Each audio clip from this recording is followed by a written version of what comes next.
आप सभी का स्वागत है रेसलिंग बातचीत पर। तो हम बात करने वाले हैं रेसलिंग की दुनिया के greatest of all time the dead man Undertaker का।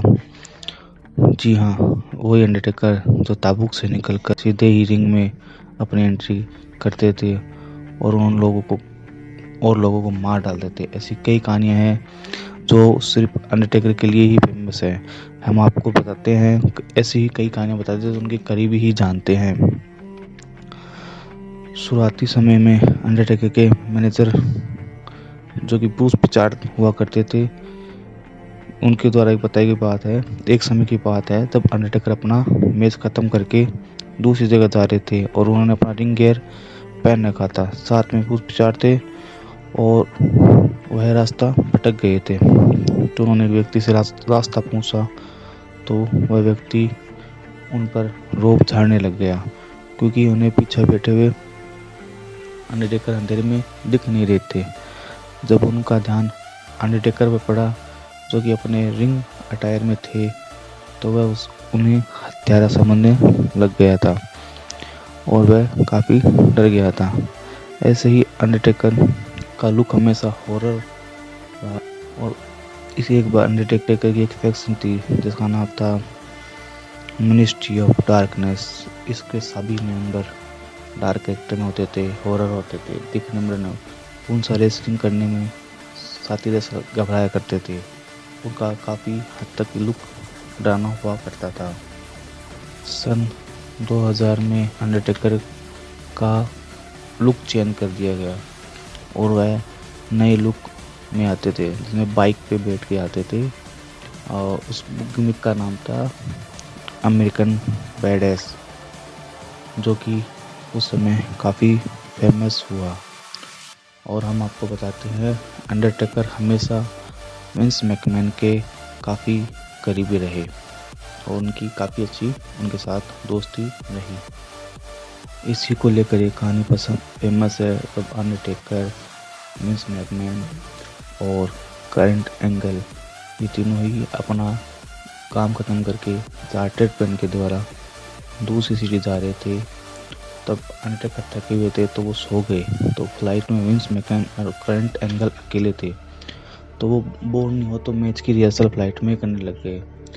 जब ऐसा वो कर रहे थे तो आवाज़ें हो रही थी तो अंडरटेकर की आँख खुली। जब उनकी आँख खुली तो उन्हें लगा कि उनके बॉस को कर्ट एंगल मार रहा है। तो उन्होंने नींद में उठते ही सीधे ही एक हाथ से कर्ट एंगल को गले से पकड़ के ऊपर उठा दिया और उनका गला दबा दिया। फिर जब भी अंडरटेकर की सिचुएशन समझ में आई तो उन्होंने कर्ट एंगल को छोड़ा और बैठ गए। इसके बाद इस वाक्य से विंस मैकमैन काफ़ी इम्प्रेस हुए और उन्हें अपने काफ़ी करीबी समझ लगे। अंडरटेकर की पहली फाइट जो हुई थी वो ब्रूजर बॉडी के साथ हुई थी जिसमें वे हार गए थे। इसके बाद जब भी अंडरटेकर का ब्रूजर बॉडी से मैच हुआ वो फिर कभी नहीं हारे। दी अंडरटेकर ने काफ़ी खतरनाक फाइटों में काम किया। ऐसी फाइट भी लड़ी है जिसमें वह एक बार कोमा में भी चले गए, इसीलिए उनको डेडमैन भी कहा जाने लगा। ब्रूस प्रिचार्ड के बाद उनके मैनेजर बने थे पॉल बेयरर। पॉल बेयरर काफ़ी हॉरर लगते थे, डरावने दिखते थे। ऐसा लगता था उनके लुक से कि वो काफ़ी ऐसे डरावने थे। इनकी और अंडरटेकर की एक स्टोरी लाइन भी चली जिसमें वो एक कलश का उपयोग करते थे जिसमें अंडरटेकर की आत्मा थी, ऐसा वो दिखाते थे और ये काफ़ी ही डरावना होता था सेगमेंट।